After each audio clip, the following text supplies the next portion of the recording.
Indian premier লিগে পাঞ্জাব কিংসের বিপক্ষে নিজের শেষ ম্যাচ খেলে ফেলেছেন মুস্তাফিজুর রহমান। তবে শেষটা সুন্দর করতে পারেননি তিনি। পাঞ্জাবের কাছে 7 উইকেটের বড় ব্যবধানে হেরেছে চেন্নাই সুপার কিংস। তিনি নিজেও পারেননি নিজের শেষটা রাঙিয়ে রাখতে।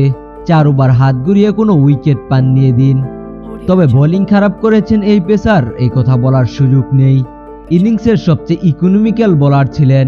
উইকেট না পেলেও ব্যাটারদের উপর চাপ সৃষ্টি করতে পেরেছেন।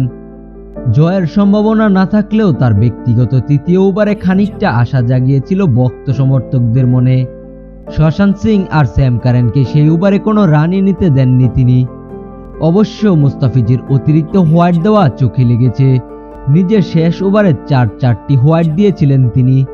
কেবল এই ম্যাচেই নয়, যখনই বাড়তি কিছু করার চেষ্টা করেছেন তখনই তার হাত থেকে বেরিয়ে এসেছে হোয়াইট ডেলিভারি। এমনকি চাপের মুখে নো বল করার হারটাও বেড়ে গিয়েছে।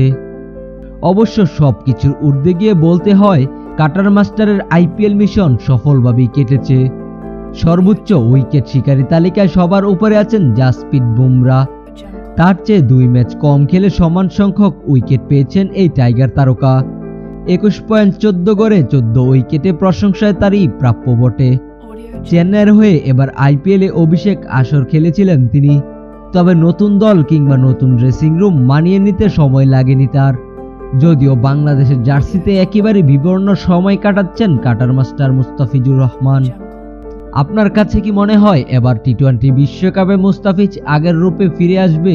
তাহলে অবশ্যই কমেন্ট বক্সে লিখে যাবেন। আর হ্যাঁ, আমাদের ভিডিওটি ভালো লাগলে অবশ্যই লাইক, কমেন্ট এন্ড সাবস্ক্রাইব করে দিয়ে যাবেন।